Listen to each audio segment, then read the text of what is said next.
What if we told you the future of healthcare may no longer include chiropractic or physical therapy or even massage therapy as we know it today? We will be cracking open a conversation that may rattle your spine and your belief system. Our guest, Dr. Ty Pence, a no bullshit, sharp-tongued chiropractor with a background in healthcare administration and a vision for hands-on healing that isn't filtered through red tape, watered down technique, or AI-generated protocols. All right. Well, today we have the great, sharp, and outspoken Dr. Ty Pence, chiropractor with a background in both healthcare administration, vision, future of hands-on care, and a practicing practitioner. And, with your hands on the pulse of medicine, both from your brother, we'll get into that, and you, we're going to talk about the future of both our profession and healthcare in general and where it must rise and where it's falling. So welcome to the show, Dr. Pence. Thanks, guys. Really a pleasure to be here. Thank you guys for inviting me. It's a pleasure for us. Well, let's start off right with the hook, and let's start with a bold and possibly controversial topic. And let's talk about the schools that are kicking out healthcare providers. And I think they're getting weaker especially since the pandemic, weaker on the hands-on approach, because a lot of stuff was both chiropractic, PT, MDs. It's Zoom. It's not a lot of hands-on work. And despite the boom in technology and knowledge and an increasing number of national tests, we had 1 to 2. Now there's like 4 to 5. What do you see this trend happening? And unfortunately, where do you see it going? Oh. I somehow felt like this is where we were going to end up starting this conversation. Like I felt we were going to, there was a couple options. This felt like where we were probably going to go first.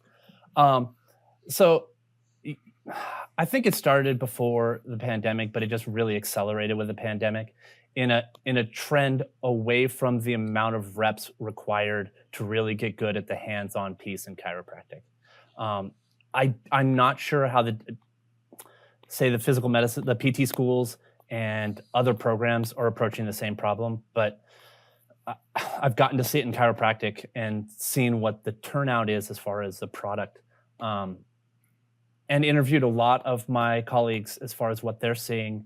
And no one's saying that, wow, from this school, they're turning out great hands-on providers. Now, at the same time, there's been no better time where more information is more readily available to students. So those that really are committed to learning can learn faster than we were able to. Like, we had to go get VHS tapes or like travel all over the place to get like some doc who was going to show you whatever their crazy method was of adjusting. It didn't matter if it worked for you, but they were going to show you theirs, and you had to like stare really close as they went really fast, and that was like what you got.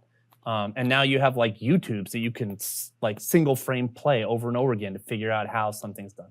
So the knowledge is out there more. The desire to practice it is less. And that is problematic, because if you get out of school without a certain foundation of knowledge as far as that technique, you're not going to have it. You're not going to be able to do that later in practice, or at least it'd be very, very hard. Because where are you going to get those reps? So do you remember like when we were all in school, it was amazing. You would say, hey, this event's going on and you're going to have access to 100 athletes to get your hands on them. And we would line up to work. Now it's like, oh, do I get credit for it? I can't make it. It's on a weekend. Are you finding that kind of attitude is another issue? Because I'm seeing it across the board for all healthcare providers. And then you're hearing, the medical profession talk about functional medicine now and biomechanics, and they're starting to see the picture. But what separates us, that Dr. Spencer will always tell you, we have to be a black belt with our hands, and we're not even at blue belt level. So I love that you said it exactly like that, because I think there are a lot of providers that think they are truly masters of this thing. And if you understand the basics of martial arts, a black belt is a starting point in a lifelong practice, not somewhere you arrive at. And so many people walk out after they got out of school and just knew they were better than the other students in school. And so they thought they were a black belt, which actually just meant they were a yellow belt, which is the belt after white belt. And they were just one belt better than everybody else, but you're still a beginner. You don't know anything. Like, even if you learned a lot of techniques, you haven't had time to practice and hone your craft. You don't know. And you don't know until someone who really is at that level comes and shows you just how much you need to still learn. But they don't have that experience. And I got to talk to my oldest son is 18, and he pointed out in this very concise way, which I was very impressed with. He's like, look, everything now is on our cell phone. Like, the maximum effort we need to do is look in our cell phone to find something. Mm-hmm. You guys had to like make effort to find stuff. So it was valuable to you. We don't have to do that ever. Mm-hmm. Even if we forget it, it's like a short effort on the phone to get the information back again. So it's kind of like this perpetuating problem of we don't have any type of system to really qualify where someone is as far as the belt goes, or skill level within martial arts. I mean, within chiropractic, plenty of skill levels for martial arts. And then if we're not calibrating it, and most people just go into their own practice where they just become masters of their own dojo, like, you know, like they're never testing their skill outside of it, and it's uncomfortable. And so if you put someone where you've got 100 or 1,000 athletes, that's beyond their comfort zone, and they're not comfortable doing that, so they don't know how.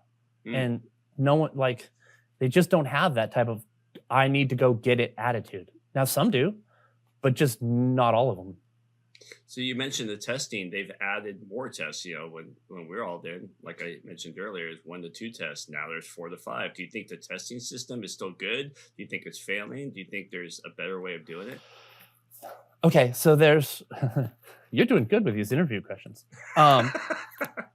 I love this. I'm trying to offend the least amount of people possible. Just talk from your heart.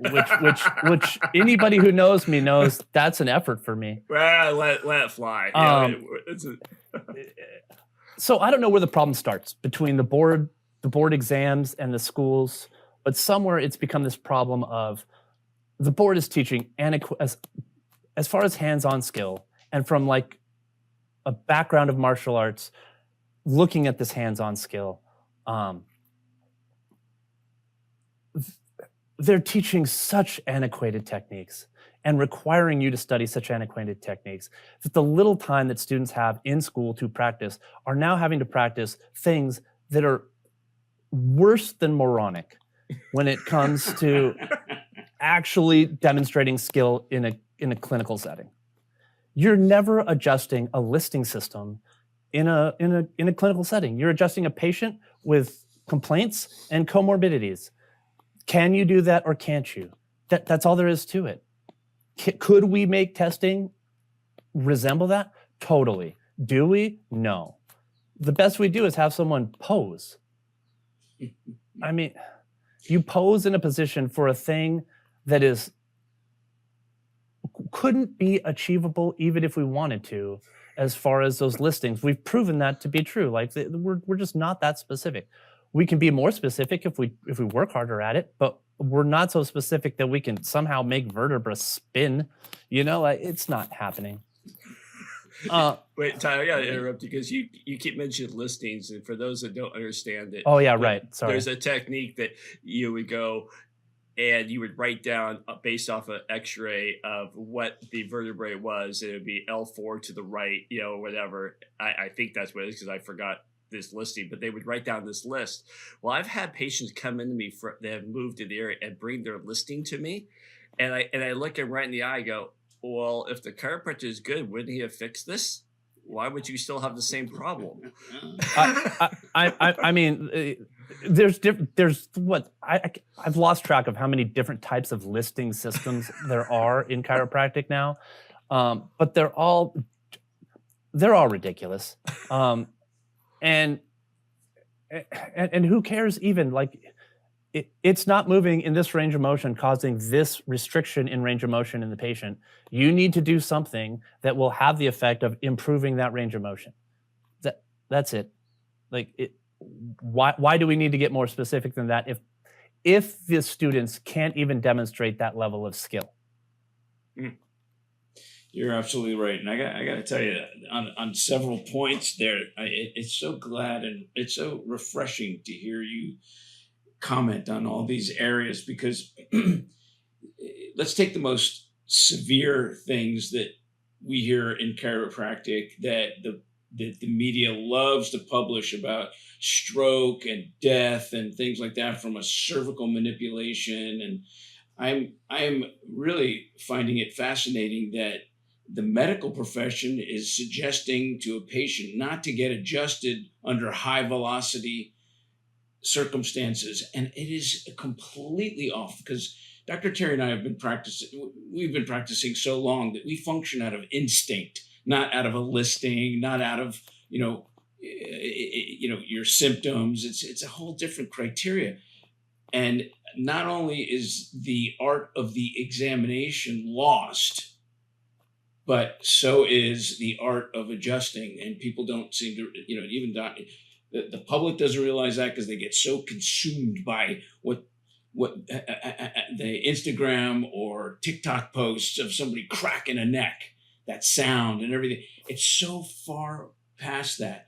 And I'll tell you, Dr. Pence, you would totally understand this. I often refer to the correction as high velocity, low amplitude, which means if we want to parlay that into a martial art, it's the Bruce Lee 1-inch punch. Yeah. It is taking that range of motion to the fullest extent and then delivering a boom, little impulse move.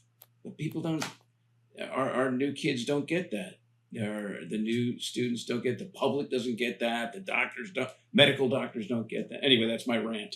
Well, no, I mean, you're not off on the piece of nobody's getting it. Look at the public-facing part of it first. All of the social media where we have chiropractors demonstrating stuff, we have chiropractors doing 17 different techniques to a cervical spine on a patient that is half their size, and then being impressed that something has changed in their neck. And you wonder why, like, a medical doctor looks at it and goes, "What in the world?" And any of us who are watching is like, "That is not impressive at all." I understand that what you're doing is getting likes because, people like to look at the people that are the patients in these things, but that's not impressive. Show me that you can do one move with very little force and get the range of motion improvement or the whatever objective measure that you were able to find. Show me that you can improve that immediately. If you can do that, I'll be impressed. And do it in someone 50 to 100 pounds bigger than you. Like, okay, that's impressive. Or with something else that's modified in their anatomy that you're working around. Like they've got spinal fusion or something. Show me that. That's impressive. Showing me that you can just go hard, that's not impressive. That's such a low belt who can't control their force that you have to be cautious of. They always say, watch out for the white belts and the brown belts, right? Because brown belts still got something to prove and the white belts don't know their force yet. So let me ask you, because of your background in martial arts, I think that you're the perfect person to help the public understand that, the technique, being that chiropractic also has a very important part of its sequence of the philosophy, the science, and the art form. And it's oftentimes you as a martial artist is a black belt in certain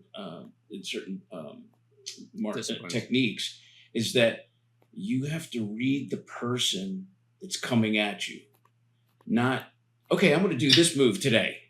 And the person comes at you and maybe you knock them out or you hit them or anything, but you're not assessing what they're presenting you with. So in other words, you have another sense of that you're using when a patient comes in, and that is, I'm going to watch how they walk, I'm going to watch how they breathe, I'm looking at their head tilt, I'm looking at the exam starts way before the actual examination. Does that apply in martial arts, or how does that apply when you are in a competition or you're looking at an opponent or an assailant? So I mean, an assailant, everything's going to happen real fast, so you're not doing a lot of that. It's mostly reflex. Like your brain's going to turn on probably after the whole party's over. But in anything less than that, gosh, where to start this answer?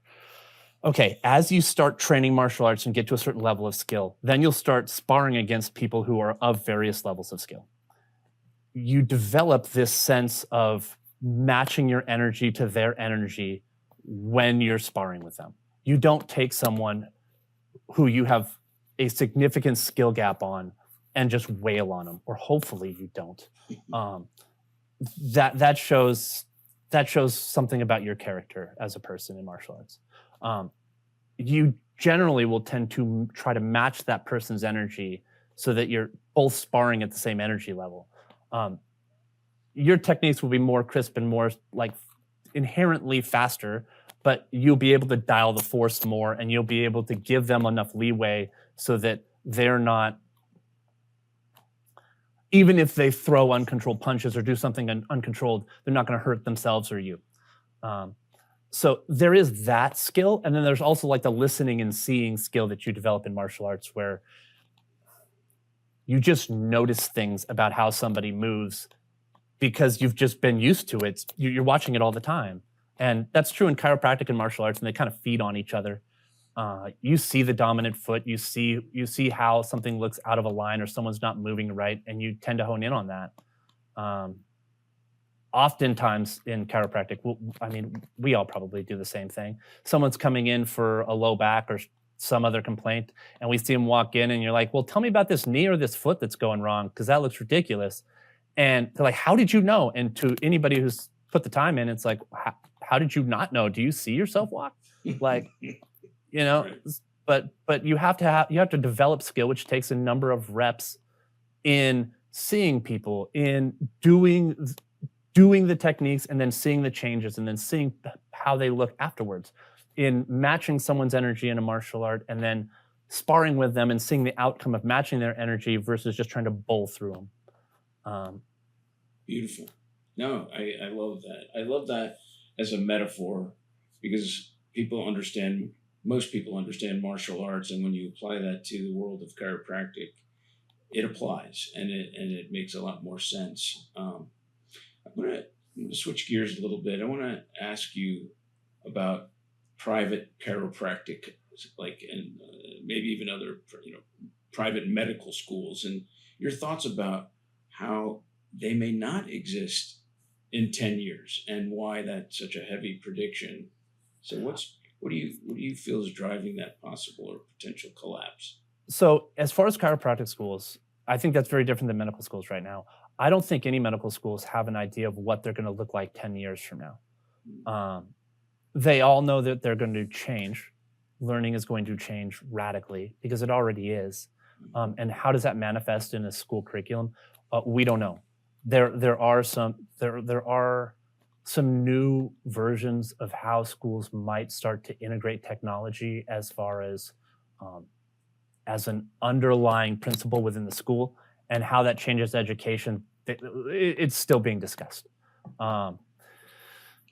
As far as chiropractic, and just to give an idea of like what kind of students we can talk about here, I just got to listen to a talk on AI and healthcare through Stanford, and one of the first-year medical students at Stanford. Here's how she studies for her class, compared to like a lot of other places. Like you could imagine, like our average curriculum. She'll take a 100-page PowerPoint presentation or 300-page, whatever. She'll take that PDF, integrate it into Notebook LM, which is an AI system that she then asks to make an outline of it, and it will generate a podcast based upon those that PDF. The podcast is two people talking to each other about that subject. Now she can watch that at 2 times speed on her way to school. She then takes that entire outline, drops it back into ChatGPT, asks it to create flashcards. She then integrates that into Anki flashcards, which is a timed AI program, so that it'll time your studying of the flashcards to maximize your learning of that material. Once she feels she's got that, she can then take all that material, go back to ChatGPT, say, generate possible test questions, and then grill herself on that. Now, right. Right. No idea. Now, where did she learn all of this? YouTube University. She didn't learn it at Stanford. She learned it by watching YouTube. So like that's the level of caliber of some of the students. And then we don't even realize we're using AI all the time now. I mean, when you Google something, most of the time you're using an AI chatbot to get you the answer at the top. And so it's really just the average intelligence is probably going to drop off as this group that's really using AI accelerates. In chiropractic schools right now, I think we're seeing programs that are becoming much more integrated to the general university system. As soon as students start getting options of major universities or private chiropractic colleges, and that's really an option for them, and these become very integrated where like you're working right next to PTs, or maybe there's no difference at some point where you're just choosing paths of techniques, either hands-on care or rehab or something else. Like you're just going to pick your path and that's going to be the schooling. I don't think it's going to look like it does right now. I think if we let our hands-on skill diminish, we are really adding challenge to our students that are graduating, because it's something that cannot be easily replicated by AI. And it would be really sad to know that our profession has lost the ownership of that. What's actually additionally sad, but you're bringing up some really great points that our continuing education, at least in Florida, I don't know about California or anything, but in Florida, they do not provide continuing educational units for adjusting, manipulation, anything that has anything to do with adjusting, which is our mainstay in chiropractic. It's all clinical. It's all, didactic information. And I mean, all that's great and all, but you're right. We're losing, touch, literally touch. Yeah. Well, and I teach these seminars often. I get brought to teach hands-on adjusting seminars. And what you see out of the crowd most of the time is most of the people sitting around. Even in those situations, they're not practicing the reps. They think they've already got it because they've been out in practice. Now, there is something to be said. If you've made it past the first 5 years in practice without getting injured, like significantly injured, you've made it across a significant hurdle that we don't talk about, because in the first 5 years of practice, there's a high risk that you're going to get injured because you practice bad techniques that you learned in school on real patients and you hurt yourself. And it's likely going to be when you're doing side posture on the lumbosacral area. Like that's just where people get injured. In interviews with students, the most common answer when I ask them what is the least confident area of the body for them to adjust, it's the lumbosacral area. They don't feel confident, and yet that's the thing we're doing all the time. As far as like what we should be doing in continuing ed, man, instead of having those force plate tables that everybody loves at the very beginning of like chiropractic education to teach people, I mean, that's the equivalent of putting a force plate on a punching bag and taking a brand new student and having them punch a punching bag as hard as they can. That is so, like, I can't even start to describe how that's not a good idea. All you're going to do is create injuries and bad ideas. And first of all, punching bags don't punch back. Neither do force tables. Like the force is the most insignificant thing. If you're going to put a force plate somewhere, put it on the ground and show me that you can generate force from one foot to another. That's way more predictive in my mind than something on a table. But where those force plates would be awesome is in continuing ed places. Bring people in who are 3D videoing your form. Have them measure how much force you can generate. Work with each of them in ways that's working with what they do already to improve their skill. That would be continuing ed. But we don't do anything like that, even though we are the owners of that. I think we need Dr. Pence to be teaching adjusting. Right.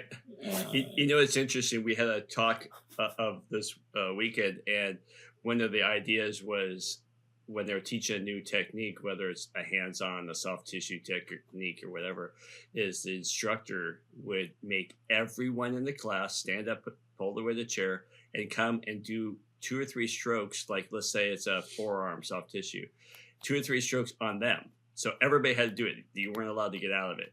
And then he separated the group that had stone hands versus the people that had soft hands into 2 groups. And now he knew who he was lecturing to, and he could break it up and help the people with stone hands, because knowing that they were the ones that would most likely sit on the chair because they were too afraid to look like an idiot, but help them out and make it so their egos weren't involved, but helped them out. And it was kind of a cool little concept, because when we started doing some of that, it was amazing the touch differences that people had.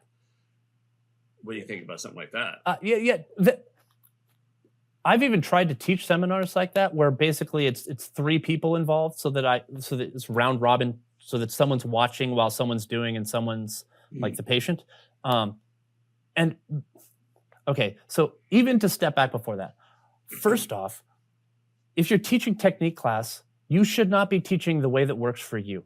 You should be teaching the way that works for the student or the patient in front. Like, figure out how that student moves, and then maximize techniques that will work for them. Love that. This is like, we're in chiropractic, we're kind of at the beginning of the UFC, like where everybody just was walking in with ridiculous techniques, and like, sumos were getting their teeth knocked out and stuff. Like, we're going from that to like actual disciplines where it's like, it doesn't matter what you trained, you got to be able to win in this ring. And that's the same thing in chiropractic. The technique doesn't matter so much. Does it work for the student, and can it get the outcome we need? And that's it. And if you can do that, it gets away from some of the ego. But man, it's hard, because we hold this stuff tight and close to us, and we don't want to admit that we might have something to learn, because we've been telling our patients that we are the only master of this technique, and that's not true. There's always someone better. You're always good in martial arts. There's always an opponent that's going to be better than you. Maybe it's just day to day, but you're going to find somebody. Yeah. Actually, the beauty is having interns revolving in the office is they're excited. They got great energy. They keep us old guys like fired up about what we're doing. But more importantly, I'm seeing new techniques come out that I haven't seen before, that I'm thinking, wow, somebody's finally getting it. That old side posture where you bring your arm around. Oh God. Oh yeah. Just let's create an impingement test and then do it repeatedly throughout the day. Right. Like, that was great when we were all huge and like gangly, like long arm, big individuals that were doing chiropractic.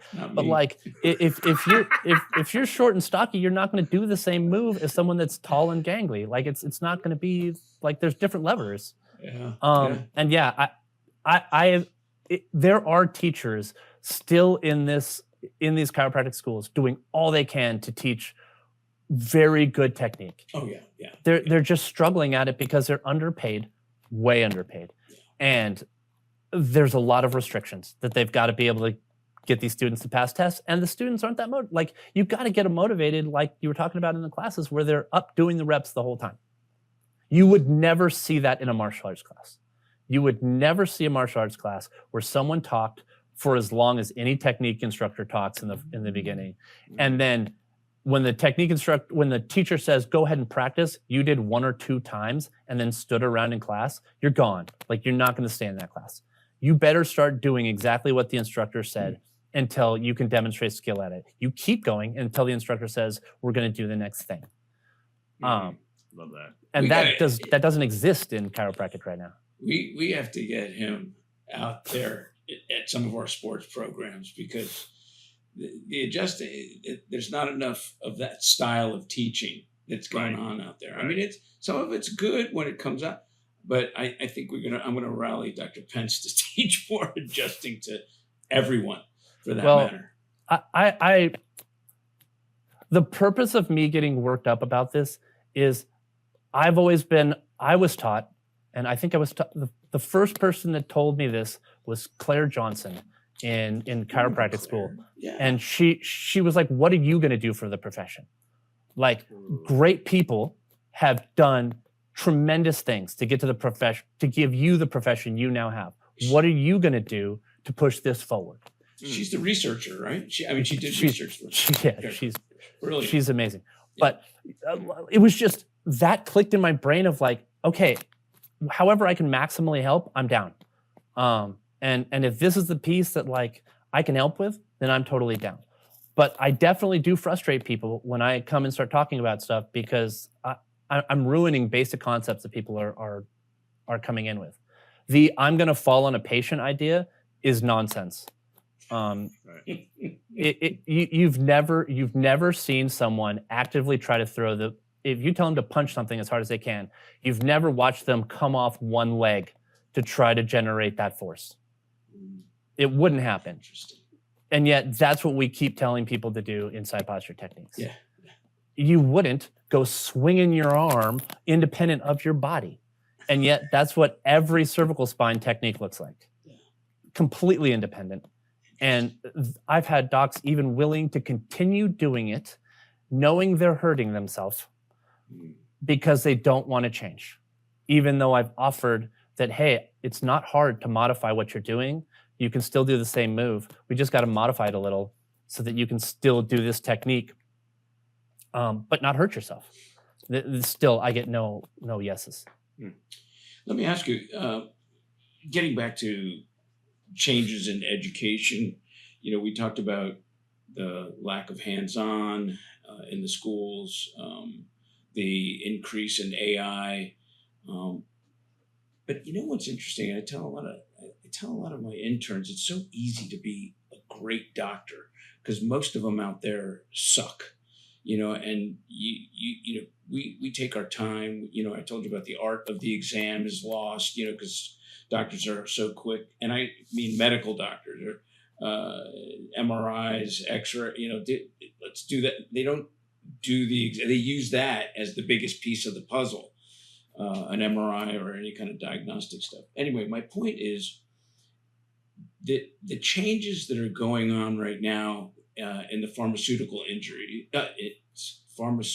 industry, based on what our current government is looking to do, is going to also affect not only TV ads, magazines, but the schools, because they're so heavily funded. So I'm really curious about what you think in that area that's going to change in medicine, even with, it might give chiropractic a better chance, but if you have some thoughts about that, and the fact that insurance is causing doctors to struggle to see more patients. In fact, there was an article published not too long ago that they did research on an insurance-based practice can only spend on average of 7 minutes with a patient. How does a medical doctor figure out a condition in 7 minutes when, it takes us much longer or we decide to take that time to figure it out? Your thoughts? So look, there's great medical doctors out there trying to do all they can. And really what the whole movement there is that direct payment movement where doctors are just going, no, we're done.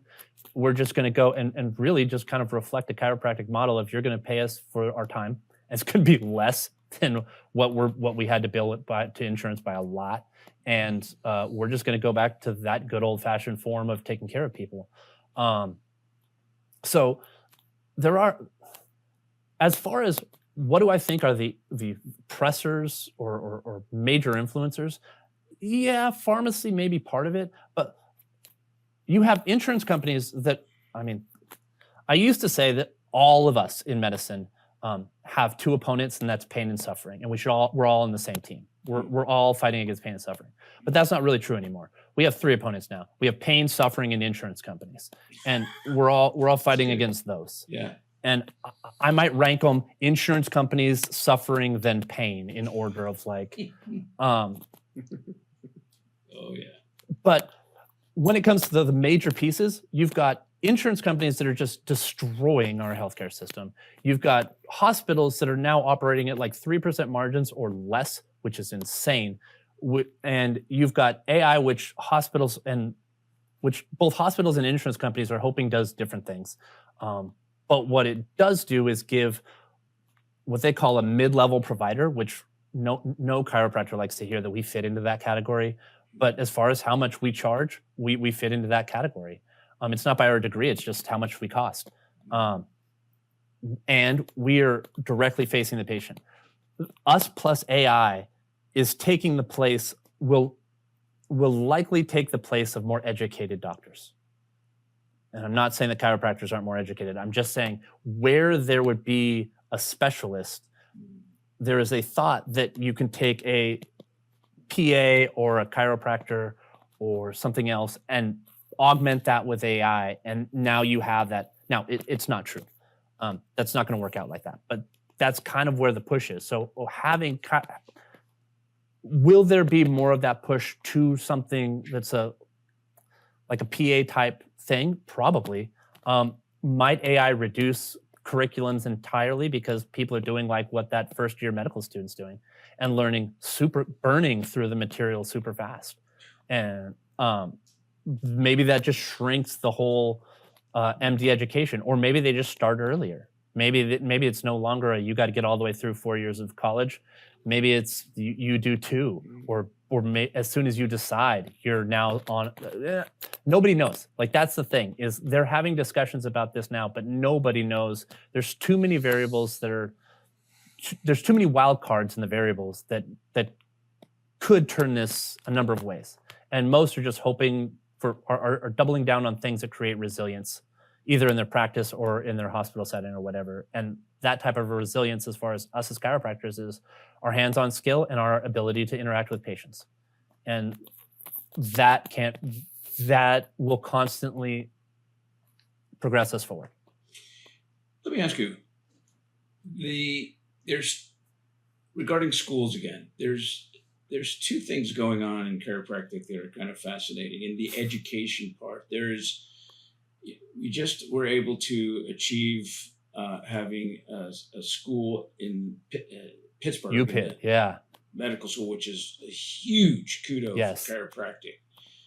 Now, good job, Dr. Snyder and everybody. Yeah. Yeah, right. And then on the other end, here in South Florida, there's a technical school called Kaiser that has a whole chiropractic program. Now, this is a tech school.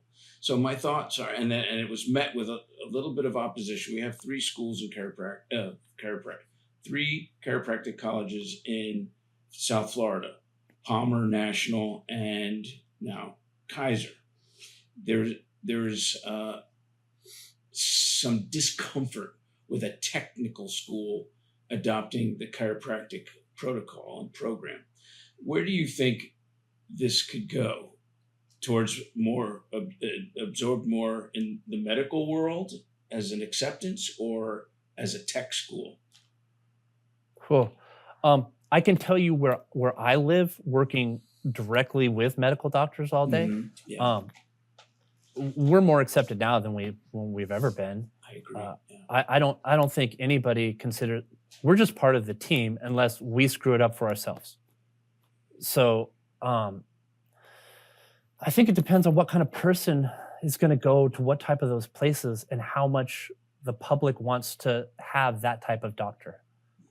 If the public will pay for that, and you're okay with that type of curriculum getting you into kind of a base level job within chiropractic, I think the opportunities, if you go to a school that doesn't have the reputation, it makes it harder each step of the way. And you've got all kinds of options as far as financial aid and other stuff with larger universities that are harder. And so I don't know, if I was a student, I'd be looking at places that have, major institutions, especially with everything going on that's disrupting major institutions in general right now. Like, I'd be looking for places that have stuck around for a while and have been through some stuff, to know that they could probably get through this stuff. Interesting. Hey, can I interject for a second? Yeah. I'm still stuck on the Stanford person, and I was like, how she navigated with AI. I could see AI taking over telemedicine, because you can just tell your symptoms into a computer and it'll spit out an answer. I could see AI creating a person that you think you're talking to that's actually AI generated, spitting out an answer. Exams, having walking in, having a camera 3D model you and tell you where your faults are. So I could see technology taking medicine into a unique situation.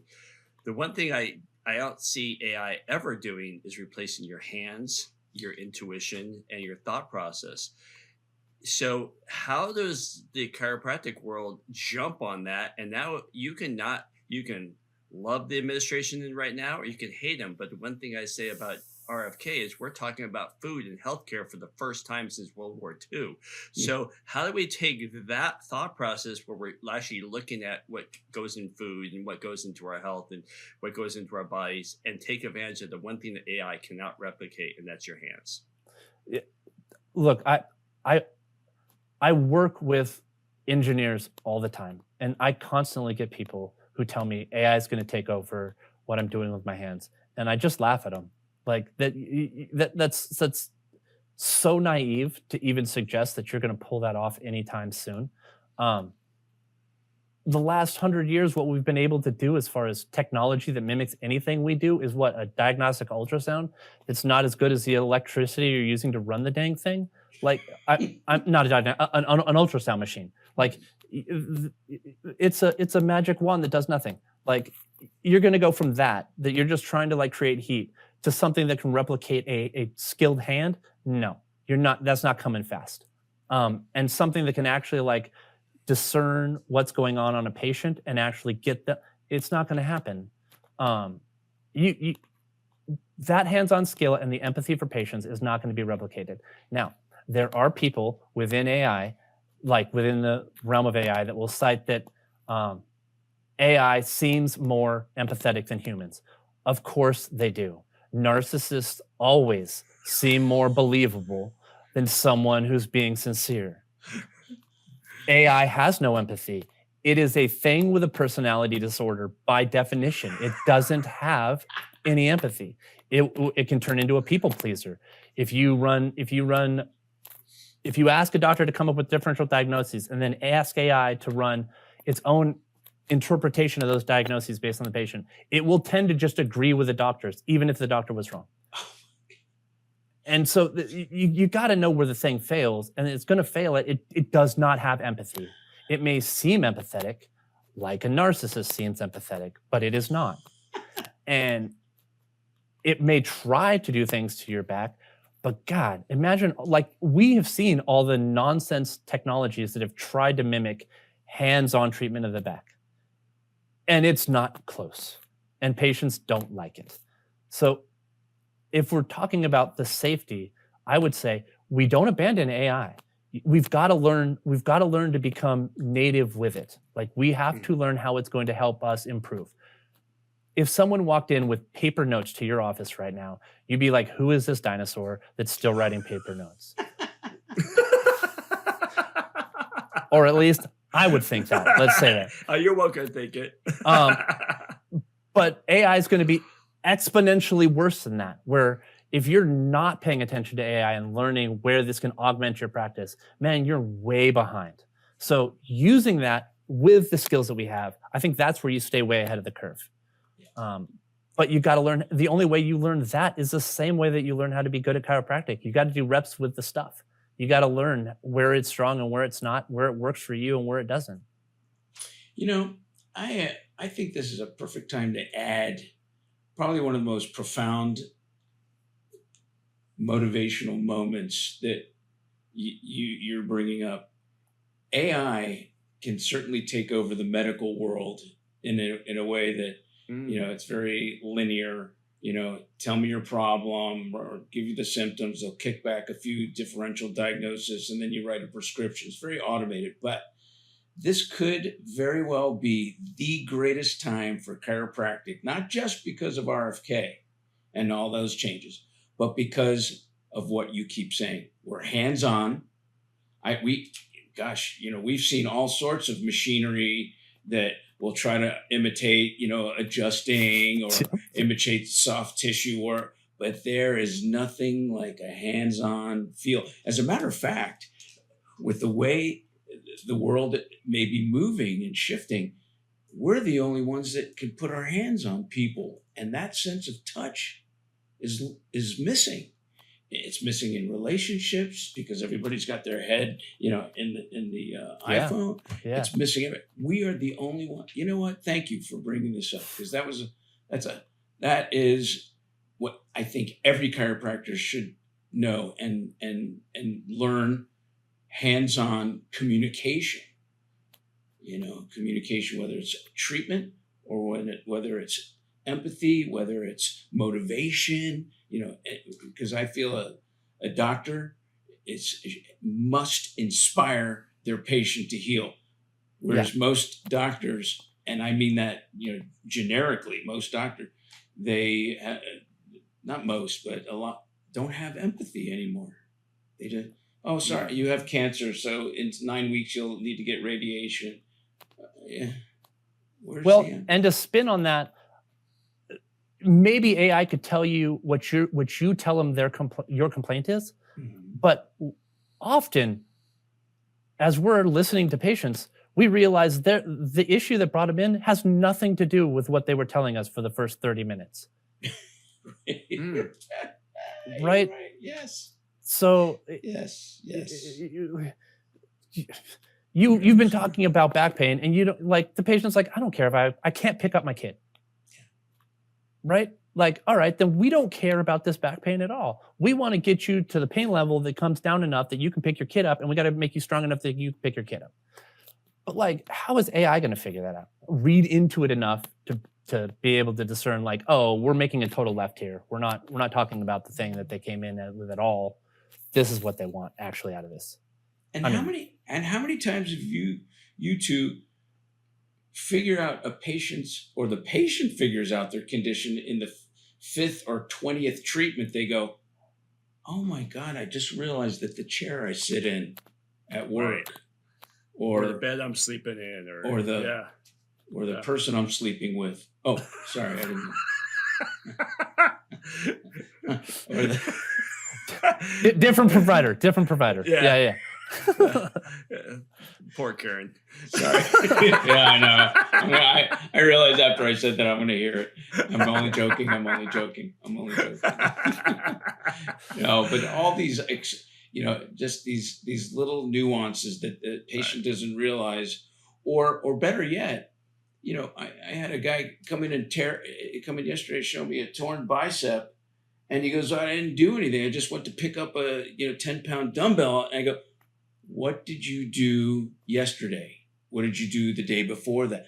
And it's like revelation to think, oh, I trained biceps heavy, but who's going to ask that? Right. Yeah. And it's a lot of education that you have to spend time educating the patient from their point of view of what happened.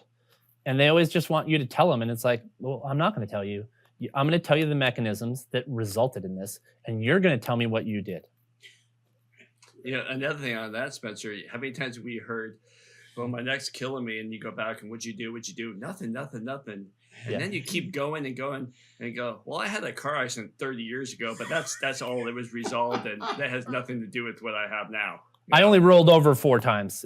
It's fine. And I went to the chiropractor and he fixed it. I'm like, So, but they think of what happened yesterday or the day before. They only realize that fascia, muscle, bone, all the stuff has time. So, and I don't think AI would ever ask those questions. I think you're right, Spence. I have to laugh too, because Dr. Pence was saying it's what you're giving them. In your initial consult, you're giving AI all this information. I remember my 5th year in practice, a guy comes in with low back pain, and we're trying to figure it out, why he's got low back pain. And I finally, it wasn't always immediate to shoot x-rays, but I felt this was necessary. There's a freaking bullet lodged in his low back. Sounds Bro, right. How come you forgot to tell? What? Wait, there's a bullet in your low back. Oh, yeah, when I was in the military. Well, it's leaning right. They were afraid to remove it because of that might be, I think that's what's causing your PLI at L4. I think. Hell, you should see when we worked at the office in West Hollywood, you should have seen the stuff we found with x-rays. Oh God. I don't want to know. I don't want to know. I've heard the stories. Yeah. Right. Oh, go ahead, Terry. Were you going to ask? No, good. You're good. Yeah. This is a golden opportunity. I've been wanting to ask somebody about Qigong.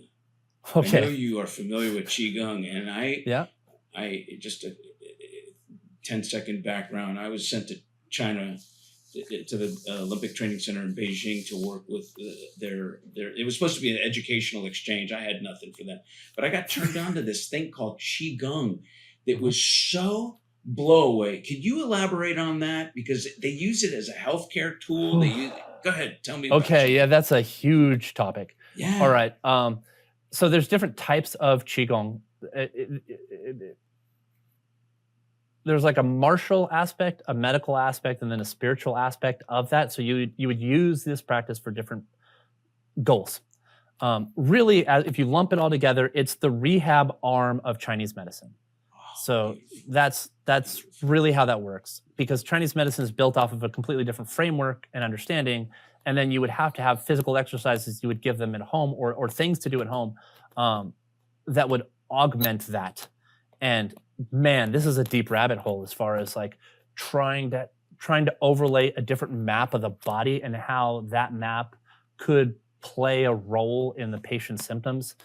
Because, I mean, to describe what they are, most of them look like some sort of what you would imagine a Tai Chi thing from a park where someone's moving in kind of a slow way, but they're doing a exercise multiple times, like in an order, over and over and over again.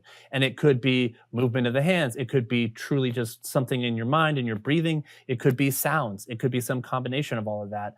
And it might not be for what you think it is. It might not be for like your shoulder, even though you're moving your shoulder around. It might be because they're trying to affect your lungs, or the energy that they associate with your lungs, or something else. And so it's easy to dive way down on in this, but that's the basics of it. It also promotes a really good listening skill, but it's also the thing that they would say creates that iron body in Chinese martial arts. The same idea is creating that as like spiritual practices. So to blow away our viewers and listeners, I will never ever forget. We were brought into a traditional Chinese hospital, and the doctor, the Oriental medical doctor, was brought in 2 interns. And to make a long story really short, he took a plug and put it into the electrical socket of the wall. The other 2 were cut off wires. They were exposed. He had the 2 I got goosebumps. This was like 30 years ago. He had the 2 interns. They asked, everybody hold hands. There were 18 of us in that room. We all held hands, and of course, I had to hold the hand of the guy that was holding the exposed wire. Of course, at the end. Yeah. And he was doing this to complete the circuit, and he finally went boom like this, and everybody lit up. Everybody in that room unlocked hands rigorously. It was like a blowaway, right? So now they go into their qigong state of whatever it is, and the 2 interns one is holding one wire, the other one's and they go, who has low back pain? Guy comes up, lays on the table, and they do electrical stim with their hands. Yeah. What is going on there? Talk to me. I have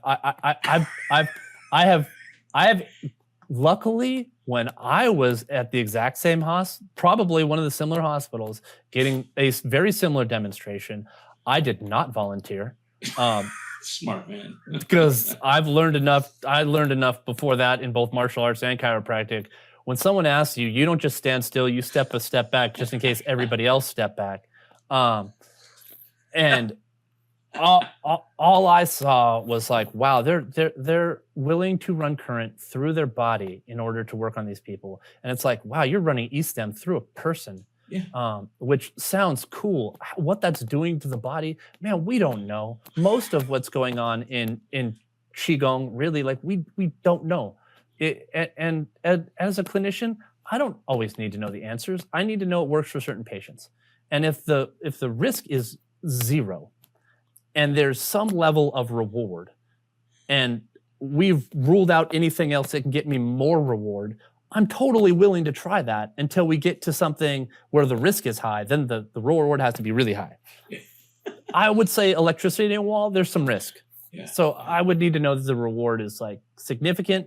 And like we just had a translator there, so I wasn't able to get details on what the heck was going on, but it was pretty wild. And the patient and the other students who got to experience that, they definitely said they felt it the rest of the day. So I was like, nah. I would ask some questions like, does anybody have a pacemaker or something before I started doing this? You know, I didn't even think of that. Hey, Ty, on that, so, people will come and ask us, what do you think about acupuncture? What do you think about Qigong? What do you think about chiropractic? And does it work? And I go, well, these techniques have been around hundreds of years. Yeah, it works. Your lack of understanding is what's the issue. It's not that the technique doesn't work, it's lack of understanding. So we may not know, we can feel the wind blow, we might not know how it's blowing or why it's blowing, but we know it's there. So I think that's another thing that AI can't replicate. Just because it's techniques that have been around hundreds of thousands of years, they work. It's just our depth of understanding is always, we don't know, so we're always trying to learn. I don't think that can be replicated.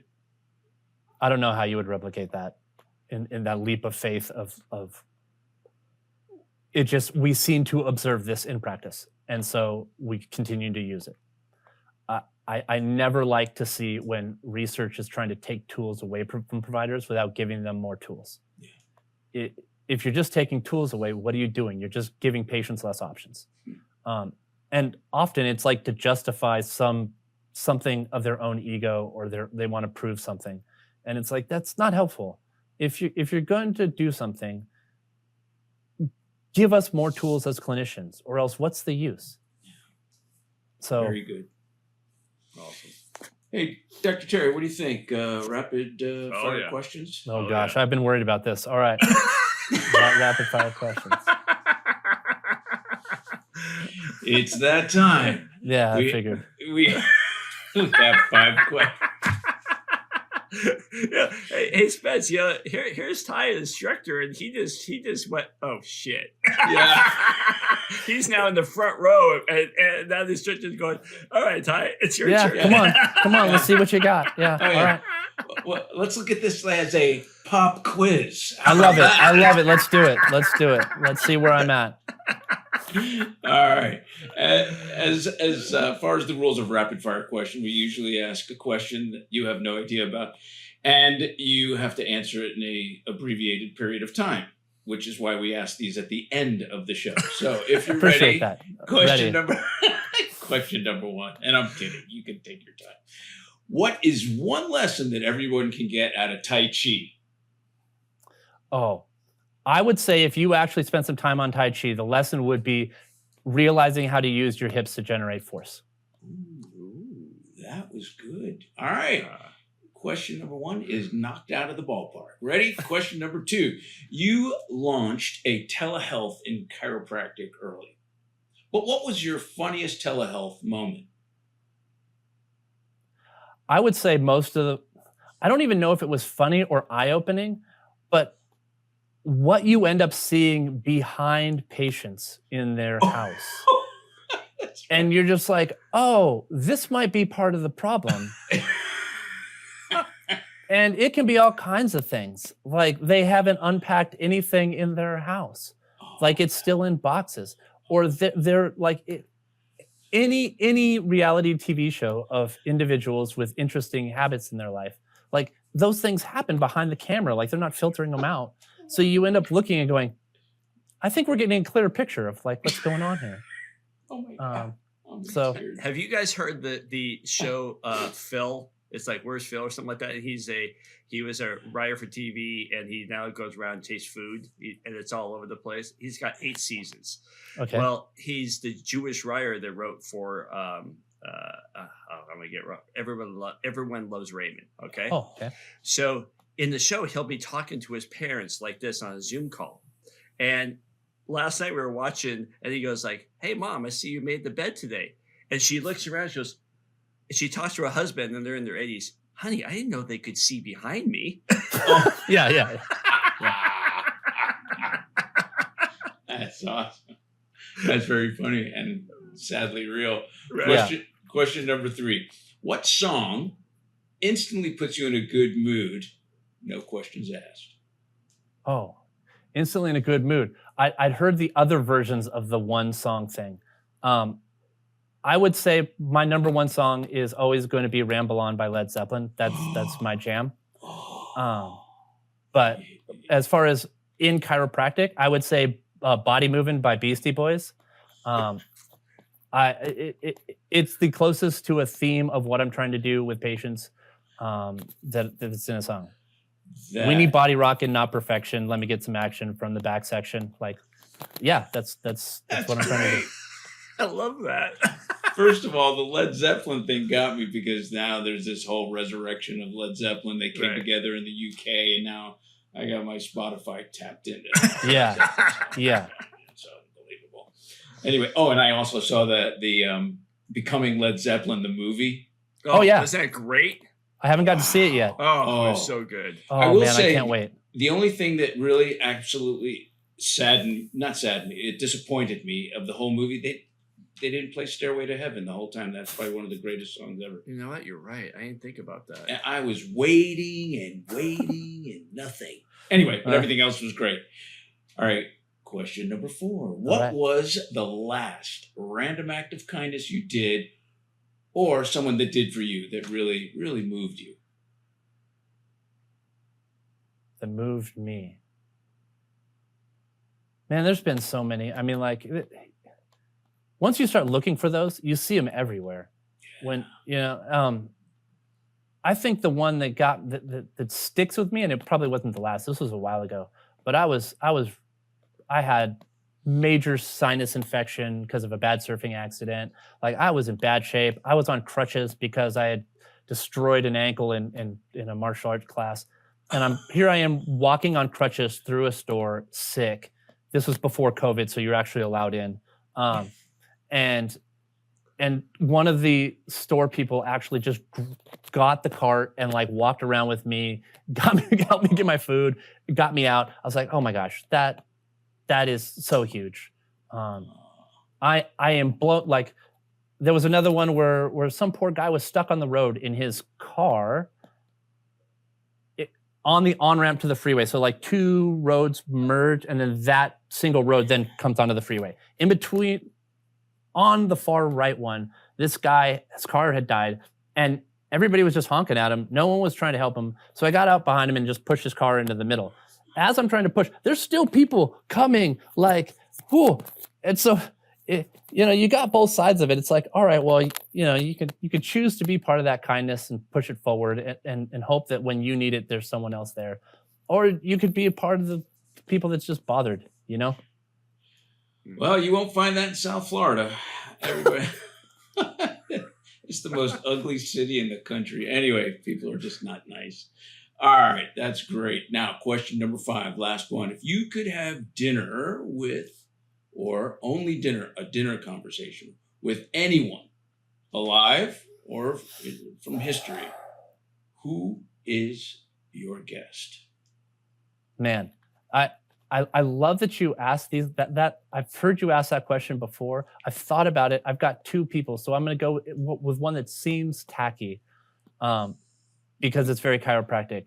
But I've read that book that D.D. Palmer wrote, and I want to know what was going. Like, I have so many questions for him, as far as how he started this profession, where his head really was at. Not like what people have told me these things mean, but some of the things that he talked about in that original work were like pretty impressive and like still relevant today.